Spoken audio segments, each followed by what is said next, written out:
for coming here again this week. It's always a pleasure to be here. And for all those who've written in and sent in different messages from last week's video, you are the bomb. Please keep them coming, because it tells us that you are there, and it tells me that I'm connecting with you. But from what I received over this week for this last video, I feel compelled to revisit that issue of how you can manage your manager. Because initially, I was just thinking it was common knowledge, let me just breeze through it. But I noticed that in those conversations, there is a gap. And what's that gap? The very first thing that you need to take care of in managing your manager is to focus on the quality of your output. Because there was an expectation when you were hired. That role was designed to contribute something to the organization. The output you produce was meant to achieve certain effect in the organization. If you fail in that point, nothing else will matter. I hear a lot of people in these conversations, oh, my boss is like this, he screams, he shouts, he's very this, he's very that. The question is, unless your boss is raving mad, if you've done a good job, why would your boss scream and shout at you? Why? There's no basis for that. So, the very first thing that can help you in managing your boss, in turning your boss to a supporter, as against being a neutral or a blocker, the very first thing you need to take care of every day you go to work is to pay close attention to the quality of the job that you do every day. Now, question, how can you do that? The starting point is to check out your job profile. Beyond when you were applying for that job and you were trying to prepare for the interview, when last did you pay attention to what your job was supposed to deliver? And for those of you who've been long enough on the job, have you been paying attention to how your job is evolving? Yes, jobs evolve. Because you came in on the terms of A does not mean 3 years down the line that A are the only things that you are going to be doing. As you go on and on, there is a chance that this has been added, this has been subtracted. And when you are not sure, the thing to do is what? Secondly, engage your boss. Have a conversation around his expectation. The what, the when, the how, the to who. The clearer these things are to you on a day-to-day basis, the easier for you to do a job that every single time you will receive thumbs up. So, first thing I'm saying is, know your job from the design perspective. Secondly, have a good conversation with your boss so that you are aware of the expectation. Third, communication. How good is your communication? If you only wait for talking to your boss when things happen, if that is the only time you have conversation with your boss, you are likely going to be in trouble. A better way to manage your manager is to have a habit of proactively talking to him or her. If you have been given something to do by your boss, the very first thing you need to do is to simulate the work process you need to finish it. That way, you can identify what do you need, who do you need it from, do you have everything, because there and then, you can ask for help and you can receive help. I say it every time to those who are close to me. The difference between excuse and reason is time.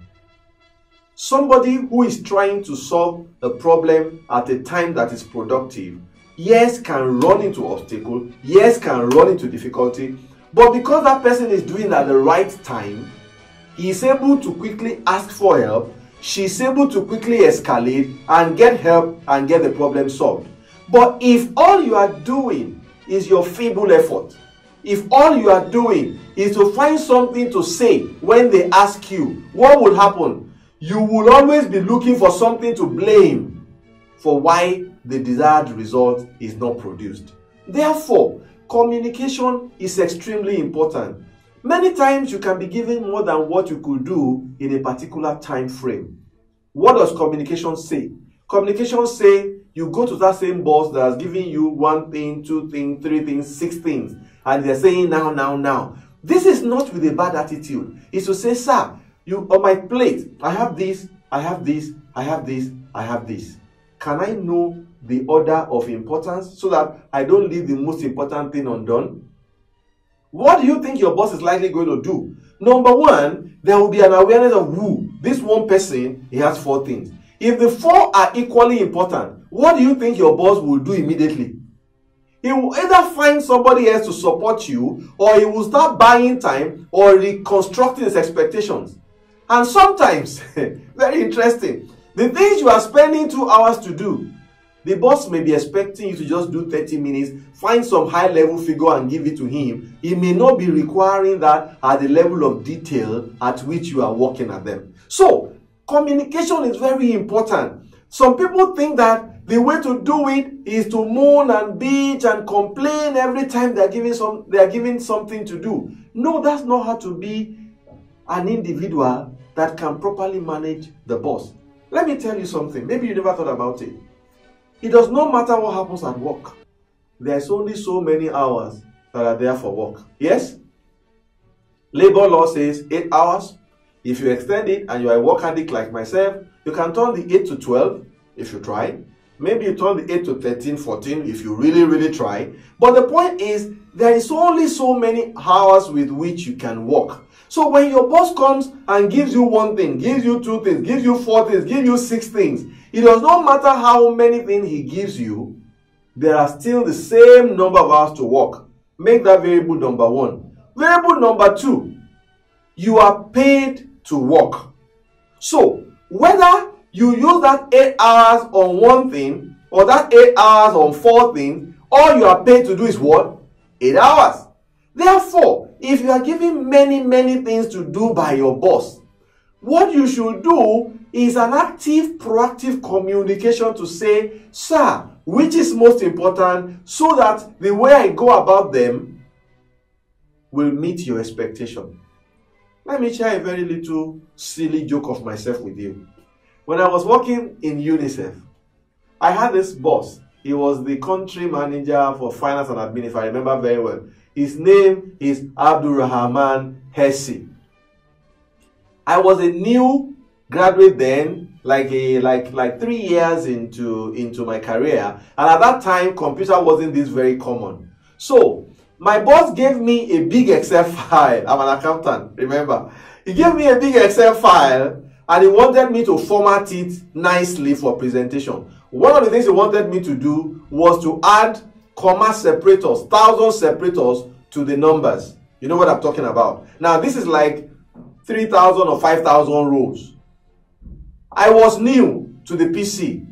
The only way I know how to do comma was to go to each cell and I'll count 1, 2, 3. I'll do comma. 1, 2, 3. I'll do comma. And I was going to go to 3,000 cells. What do you think happened now? I was there sweating like a Christmas goat, working very hard. My boss will pass, he will check.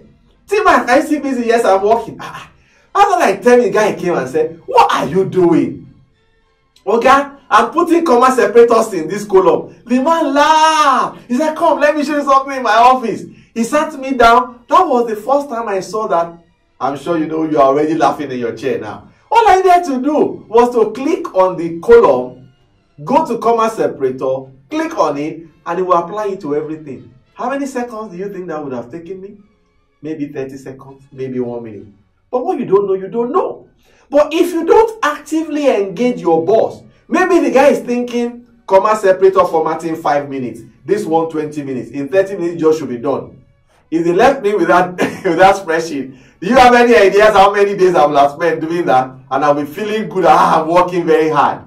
That's the point. So, when you are actively communicating with your manager, expectations are better managed and relationships are more healthy, and you become a star in your organization. So, in managing your boss, let me just do a quick recap. Make sure that you understand what you're supposed to do, you focus on the quality of what you are doing, and you actively manage communication. The last, as I rush through this, is that you are not the reformer for your boss.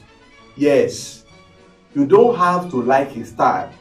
You may have differences with her style, but you are not the reformer. You are not the changer of the world. Your job is to understand your boss, identify the things I've said in this video and the last video, wake up every day and do your best at it. You may not score 100%, but I'm certain that you will do a lot better than you are currently doing. I'm beginning to veer into something that will interest you, and that's the concept of emotional intelligence. I think in 2 or 3 weeks I will get there. So you want to keep it locked here, check the videos. If you have not subscribed, do it now, so that when new videos come, you hear on your own without me having to put it on Facebook or send the link out to you. And if you know anybody who needs to hear this, feel free to share. Of course, your comments are also appreciated. Once again, thank you for being here. T-Mac, as usual, is still my name, and all I'm trying to do is what? Make a little difference. Thank you for your time this week, and see you next week. Bye.